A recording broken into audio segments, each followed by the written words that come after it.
Well, Mitoma to Arsenal, huge blow, and I think it's coming in from the right man who doesn't want him to leave Brighton, and I think it's really a very huge blow because Arsenal look like they're really willing to spend huge on Mitoma. Welcome to Rokani Media Football, and this is the Arsenal News Show, third video of the day, and let's pray to it that God grants us life and obviously space to stay awake and obviously bring you another one in the wee hours of the night. All right, we are talking Mitoma, we are talking Martin Odegaard and his execution against Newcastle.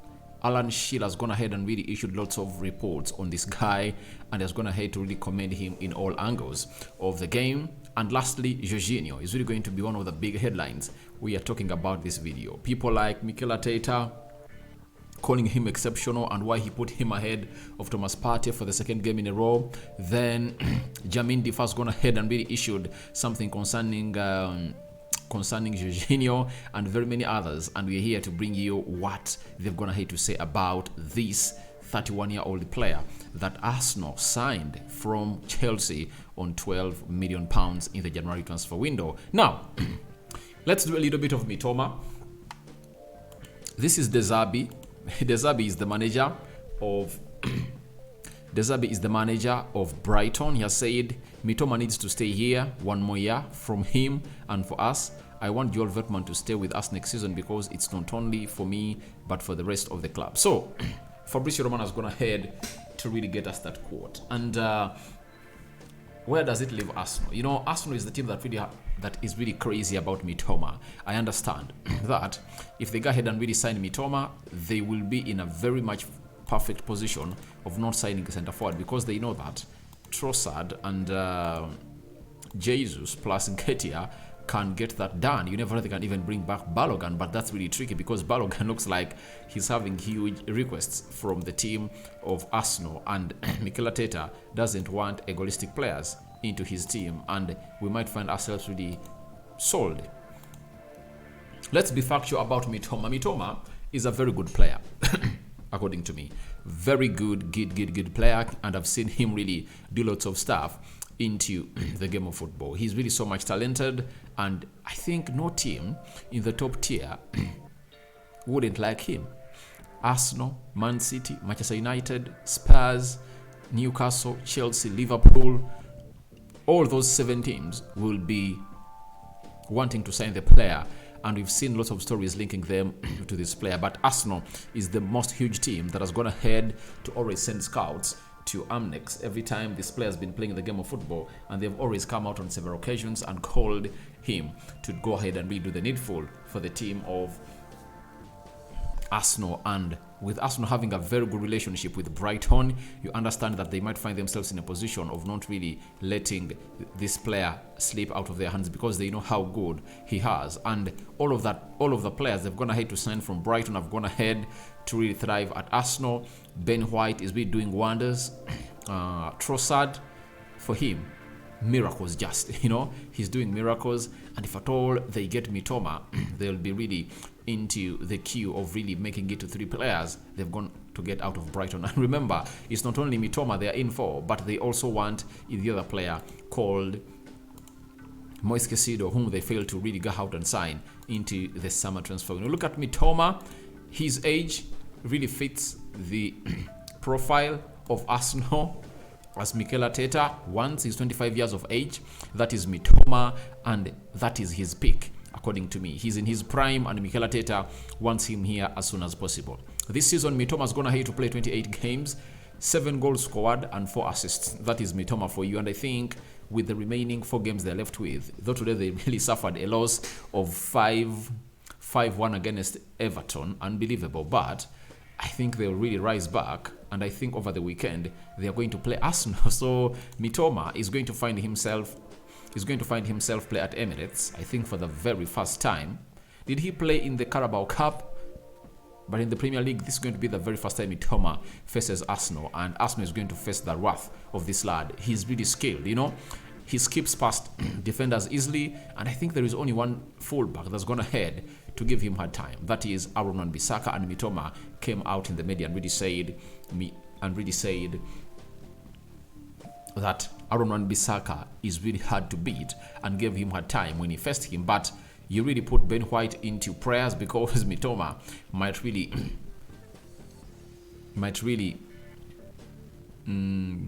rig him apart. That's it. But you'll give Ben White a benefit of doubt because when he faced Ishak, he faced Maxman, they never really tore him apart. I think the only players that are going to hate to really destroy him a lot this season is Marcus Rashford, because in only 45 minutes they had taken him off and the manager brought on Tomiyasu. And I think Arsenal are really in need of Mitoma because they know where they are going.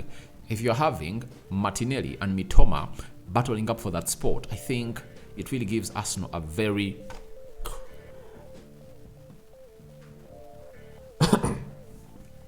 sorry about it. It really gives Arsenal a very wide scope to go on and really have players that can kill off games. Imagine Mitoma playing for Arsenal, you know? If he's scoring goals like that at Brighton, you just understand that even when he goes on to play for Arsenal, he's really going to be one of the threats that are going to complement the front three of Arsenal. So the attacking prowess will improve massively, but that also depends on the budget that Arsenal is really going to have, because Arsenal, Caicedo, Olsbemendi, and then Declan Rice. Declan Rice is the primary target for Arsenal. West Ham are calling in for £100 million, and with them not going in the relegation and getting out of the relegation after beating Manchester United yesterday by 1-0, that shows you that Arsenal should spend between 80 to 100 million pounds on Declan Rice. If they have to spend 80 on Caicedo because they're just going to have to renew his contract at Brighton, then how much will they be left with to spend on Mitoma? Because I believe Mitoma will go for like 70 million pounds. If they are willing to sell McAllister at 60, Mitoma should go for 70 or 80 million pounds. So can Arsenal spend 240 million pounds on two players? That's the huge question that is being left in here for you. But Arsenal might get some good money from sales, like there is this player Balogun. Arsenal can get like 40 million pounds from Balogun. They are going to get 6 million pounds from Pablo Mari after completing his move from Arsenal to Monza on a permanent deal. Then which other players do Arsenal have to sell really? They don't have many, but I think they can find themselves in a position of really scoring very many, or killing very many birds, or beating very many birds with one stone as they really go ahead and really plan for their transfer. But Mitoma's blow looks like it's really going to be hard to get him out of Brighton, but never say never when money is there. You know, Brighton can see to it that Arsenal is getting us 80 million pounds for Caicedo. They are getting us 870 for Mitoma, 150 million pounds. Let's get these players out. And you know what they do? They've already gone ahead to bring in João Pedro, who plays as centre forward for Watford. He's already a player they've gone ahead to sign. They've signed James Milner, so they've added a little bit of experience and young talent. I think João Pedro is like 19, 20 years of age. Add him on Evan Ferguson. I think Brighton turns out to be a very different team altogether. Then they can easily go ahead and replace those players before they even sell. Now, according to the signings they're going to make, we will know who is leaving and who is not going to leave, because Brighton is a competent team. If at all they are to sell a player, they have to first bring in the backup. That's what a competent team does, because the moment you go ahead and really sell that player and you don't find yourself in a position of really getting the replacement before the sale, then it will be hard for you to get that replacement, because teams will know that you are really desperate to get in the player and they will go ahead and really ransom you, something that a team that Brighton doesn't want to do. But profits for Mitoma will be huge, because Mitoma was bought at, is it 2.5 million pounds? And if at all they are going to get, you know, times that is times what? Times 15. The amount of money they brought, is it times even 15? It's times 30. The amount of money, because 30 times 2.5, that is 75 million pounds. Now, ridiculous amount of money that they're going to get in from Mitoma, but that's really good for Arsenal. But there is a very huge blow that Brighton have gone ahead and confirmed after they don't want to sell this player. They want to keep him for one more season. But for Caicedo and McAllister, I think they've gone ahead to make that decision that they are going to let these players go. That's it. Now, Arteta has gone ahead and really said the following about Jorginho after his brilliant display against Newcastle. He has said he was exceptional, he was man of the match.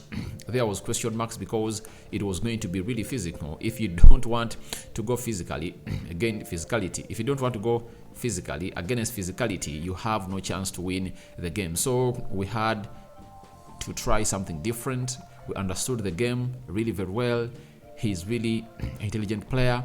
He gives a lot of security to the team and dominated the game in many moments. Now, I think the question of physicality was answered yesterday. That's it in that game, because very many people have always come out and really told us different narratives of how this player is not really physical and he cannot control that midfield. Partey has always been given an excuse that comes in and really goes in for the physicality bit of it. But I've always told you, physicality comes last in the game of football, you know? If talent is talent, then physicality doesn't count. Can I ask you? Lionel Messi, very short, very tiny. If you talk about strength and physicality, that's not part of his business. But do you undermine his talent? Do you undermine his talent? He's really talented and is going ahead to cause havoc to very many big players, you know? One of those that he really sent bad, you know, sent down in the soil and sent him back to Germany was Jeremy Boateng, you know? He just skipped past him and Jeremy Boateng just found himself into the ground. So, Jorginho is showing you his qualities. I've always told Arsenal fans that Jorginho is the best fit for Arsenal if at all they are to play in the midfield. If Arteta wants to field him and Partey, let him get Partey and play him to the Granit Xhaka position. That's it, because Partey will offer you more than Granit Xhaka, because Partey has more onto the ball. He's press resistant going forward, and I think Partey can get more goals if at all he's being played in that forward role. But Jorginho, what he's doing is really exceptional, as the manager has gone ahead and really hailed him into the front of the camera. He was man of the match. I even gave him the man of the match in my player ratings. It shows you how we gone ahead and really agreed onto that. Though even Martin Odegaard deserved it on the day, but this man, Jorginho, was really great. And he just showed you that I'm not going to get involved in the physical battle, but I'm going to just read the passes. And he blocked all those passes. He had the most blocks, the most interceptions, the most duels won in that game. And the likes of Joelinton were played out of that game because Joelinton thrives onto his physicality, you know. If Partey was there, I think Joelinton would have gone ahead to enjoy, because that's what he enjoys most. But this time around, he had no one to battle with as far as the physical battle was concerned. It was Jorginho getting that ball, and Joelinton just found himself, you know, going past the passes, you know. As he came to attack, Jorginho was passing, you know. And Jorginho is really very clever that if at all you come with your physicality, he hides the ball onto his right. If you come from the left, he hides it. If you come from the right, he hides it on the left. If you come from the left, he hides it on the right. So that's why Arteta is telling you that he provided huge security to the team, and they never really won the midfield battle, not in any second. For the first 10 minutes of the game, the entire Arsenal team was really out of the game. But when they really settled back in the game, oh my God, Jorginho was really marvelous. From the 14th minute until the end of the game, Jorginho just found himself, sorry about that, bossing that midfield like no other. Now, Jermaine Defoe, you know him, played for Tottenham Hotspur, Southampton, and very many other huge teams, I think even Portsmouth, and then played for Rangers. He's an English international that played in World Cup, I think. He was a very good goal scorer.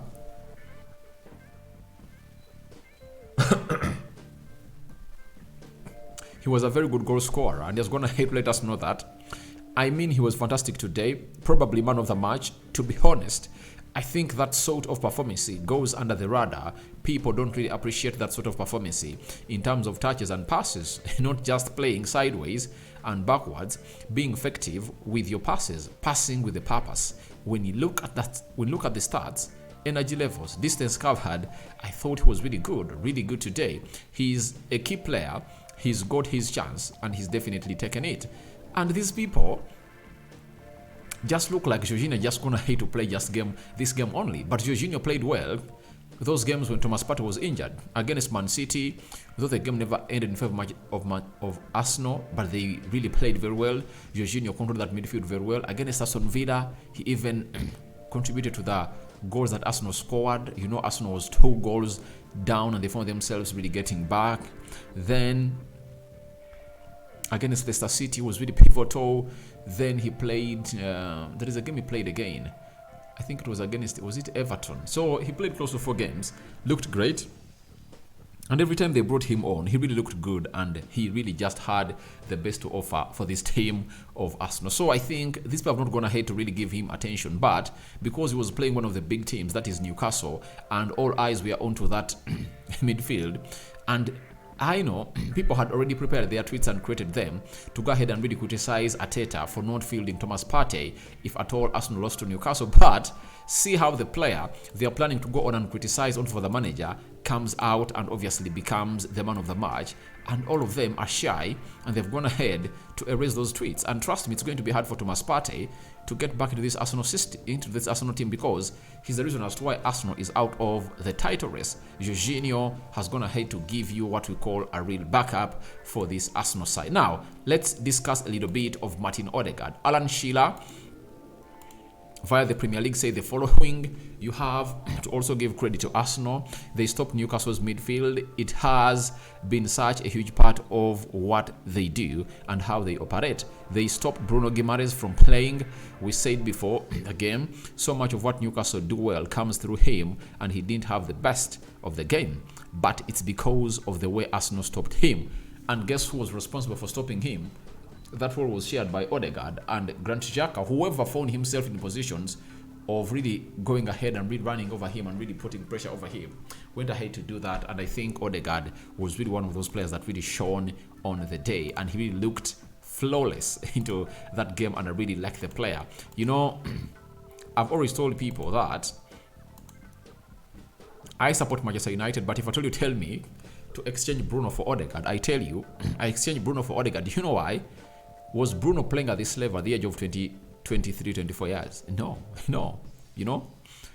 But Odegaard is really putting in numbers. 15 goals this season from Arsenal, and he's going ahead to really put up assists, you know. So I really love the player. And so, guys, your thoughts on to Mitoma to Arsenal, huge blow, are welcome in the comment section below. What are your thoughts about? What are your thoughts about